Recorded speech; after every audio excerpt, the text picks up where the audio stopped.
Whether due to publisher deals gone sour, licenses expiring, feuds between developer and publisher, and other reasons entirely, there's a wide range of games you just can't buy digitally anymore. And I'm going to talk about the biggest missing bangers from my mash. Hello viewers, it's good to see you. I'm Will from Cultured Vultures. My story begins in 1992, and these are the great games that you cannot download anymore. Officially, you might marvel at how easy it is to play some of these games.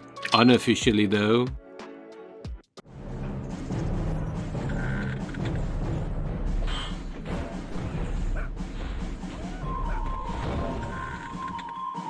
Marvel games have almost always been prime candidates for deletion, usually due to a change of publisher rights. Fun stuff.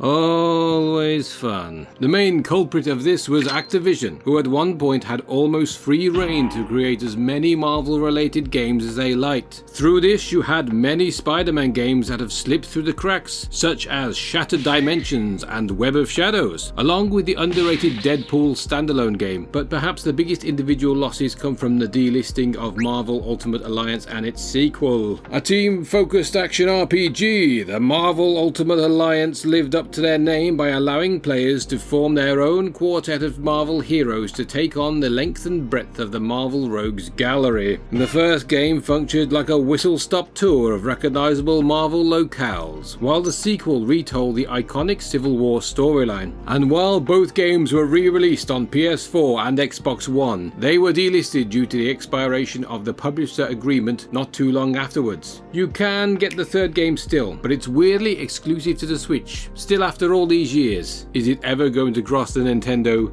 picket line?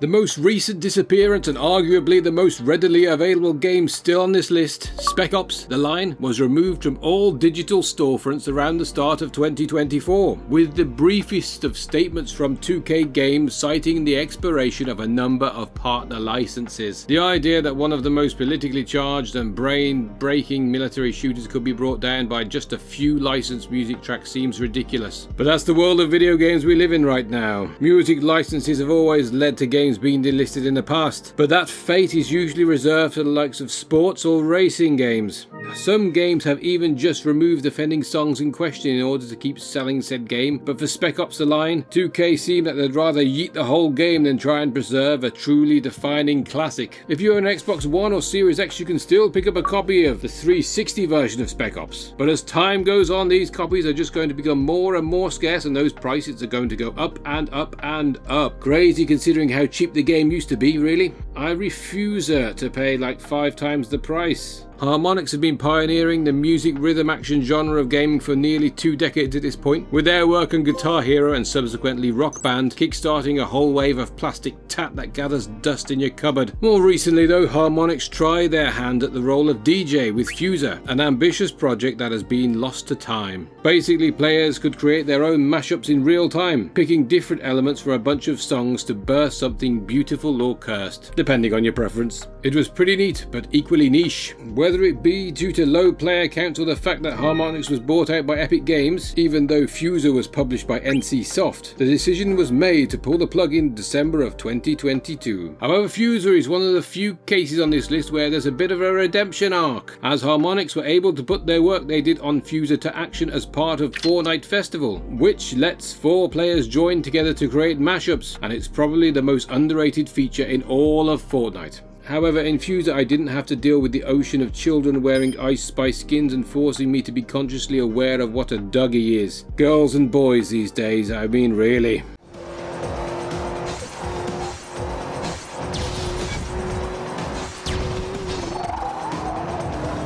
Oh, bizarre creations! Rest in peace, you absolute legends! The Liverpool-based firm were the creators of some excellent racing games over the years, including Metropolis Street Racer for the Dreamcast, which would eventually morph into the beloved Project Gotham racing franchise for the OG Xbox. Before their untimely closure in 2010, they managed to release an arcade racer unlike any other.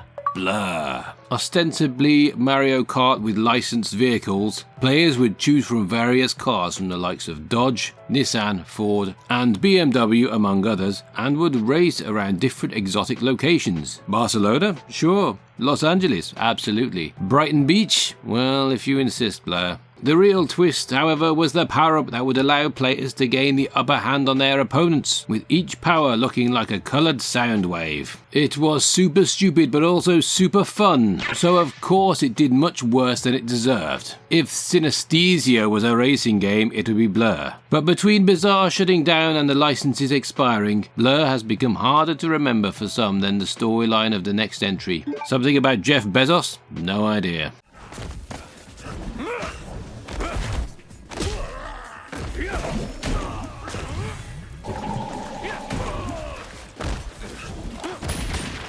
Another candidate in the egregious deletions category, 2011's Mortal Kombat, also known as Mortal Kombat 9, was a welcome return to form for the ailing fighting game franchise, especially after its rocky pivot into 3D fighting. Those PS2 games might have sold well, but they, largely speaking apart from the beloved, didn't play too well compared to Tekken and Virtua Fighter. And let's be honest, they were no rumble roses. Anyway, once Midway collapsed and the team behind Mortal Kombat were able to regroup as NetherRealm Studios, they released the excellent 2011 reboot, which still stands as the best game in the entire franchise. Mortal Kombat had a good run of 9 years, still being supported on the PS3, Xbox 360 and PC up until 2020, despite the releases of Mortal Kombat X and Mortal Kombat 11. However, in 2020, Warner Brothers ultimately pulled the plug on Mortal Kombat, removing it from sale, citing the discontinuation of online services for the game. While the online portion of a fighting game is arguably the most important, Mortal Kombat's story and challenge tower, with all 300 of its unique missions, have also been lost to time. It's enough to drive you around the bend.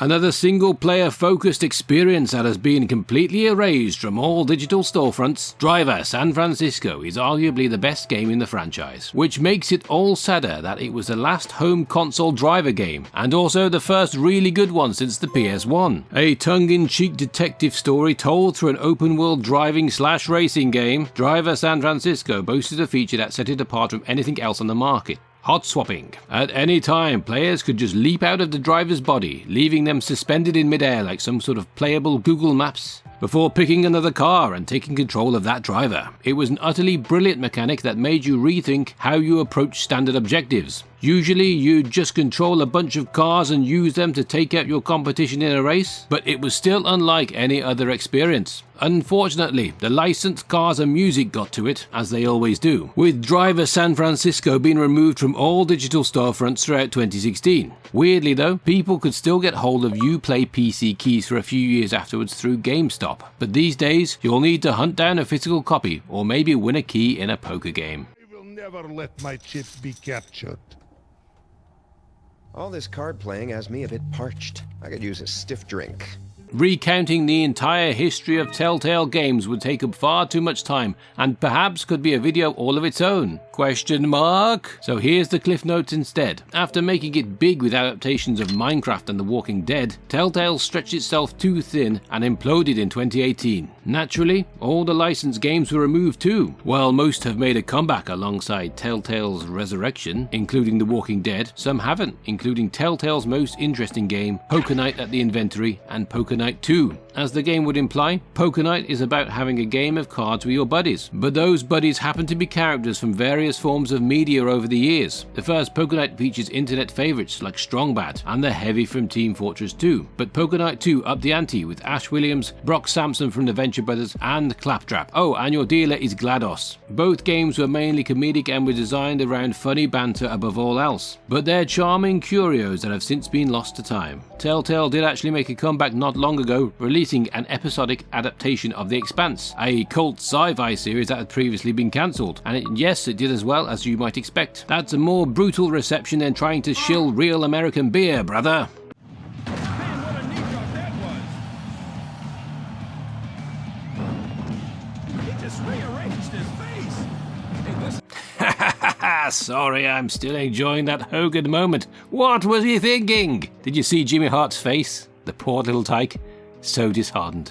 The WWE franchise of games could fill an AWOL games list on their own at this point, as could many annual release sports games. All of them are prime candidates for delisting as far as publishers are concerned, due to various music, logos and likenesses involved, along with the march of progress towards next year's installments. WWE games are no exception to those rules, but when you've got a game like WWE All-Stars, which broke the mold of a traditional wrestling game to create something over the top and ridiculous, that loss stings all the more. Embracing that larger-than-life aura that WWE loves to cultivate as a brand, WWE All-Stars beefed up everyone to cartoonish proportions and stuck the wrestlers in a game with 20-foot leaping powerbombs and juggle combos. Compared to the slower-paced simulation-focused games of 2K15 to 2K20, WWE All-Stars felt like 4-player Tekken, and unlike any other wrestling games at the time. Because the WWE is an ever-changing beast, and a good portion of the All-Stars roster has either left the company or has some kind of career-ending disgrace emerge about them, we'll never get this game relisted. However, a new WWE All-Stars would hit like a chop from Gunther, but it seems after 2K Battlegrounds stank the gaff out worse than Hulk Hogan in a public place in 2025, the silly side of WWE video games is in bad company.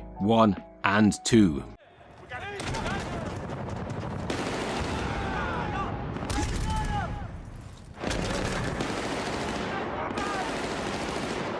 EA and DICE's penchant for making Battlefield games completely offline is a bit baffling, especially when you consider that the majority of the Battlefield games don't even use official gun licensing. At least with games like Battlefield 1943, which only offered online multiplayer, you can make excuses that they're cutting costs because there's only a few players. But they've also completely removed games like Bad Company and its sequel, Bad Company 2. Arguably the breakout series for Battlefield for a lot of players, the Bad Company games maintain the large-scale warzone of chaos that the Battlefield series had become synonymous with, especially compared to the get shot by the same angry Scottish teenager 16 times in the same corridor experience with COD. However, the real shining gem of both games was the campaign, following a ragtag group of former prisoners forced to work for the US Army. While the first game was more light-hearted in its tone, Bad Company 2 became a mega hit for the franchise, and still has probably the best campaign the franchise has ever seen. Not hard when your modern component does not exist. Both Bad Company games are available physically on console, but for the vast majority of players they're lost to history, maybe forever.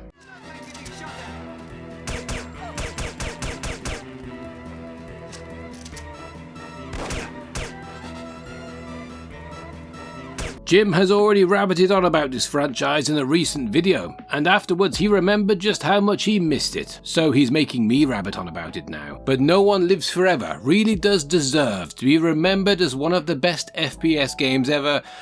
Jimmy, are we not laying it on a bit thick here? Just read the words on the screen and you can talk about Monkey Island soon, okay? Okay? Alright, fine. No One Lives Forever is a very much forgotten piece of FPS royalty. The first game was released in 2000 for PC, and then 2002 in a very decent PS2 port, following Kate Archer as she does spy stuff all sneaky like. No One Lives Forever is a kitschy slice of 60s espionage with great shooting, a knee slapper of a soundtrack, and tons of different tools at your disposal. The game's mix of revolutionary graphics, physics, smart AI, and a funny sense of humour made it an immediate hit, and it felt right at home alongside your GoldenEyes and Half-Lives. It was followed up by No One Lives Forever 2, and even had a prequel spin-off by the name of Contract Jack in 2003. The nolf universe was pretty healthy for a minute there. However, as the entire series predated Steam, it was only ever sold physically. The rights are also apparently shared between Fox, Activision and Warner Bros, so you've got about as much chance of them all working together as Jimmy does of reaching the top shelf in Asda. Hey! Whoa, that's accurate. Very accurate. You small, silly boy. So small, so silly. Respect to our short kings. That's all for today's show. I hope you enjoyed it. What's your favourite game that you can't buy anymore? There's plenty of them out there, take your pick. I have been rabbiting on myself to Jimmy about a game called Queen the Eye, which is a game based around the band Queen. There's not much else to say about it. It's a strange game. It's not very good. There's not much else to say about it. Published by EA, and I think they'd rather forget it. And it's out there in the ether. Such a weird title. I've played the demo over and over again, but never played the main game. But what about yourself? You tell us down in the comments. Get right down there and put those letters in, and hopefully they'll make a sentence out and you'll be fine. Don't forget to like and subscribe. It's fish fingers for tea, and have a good one. See you soon. Bye bye.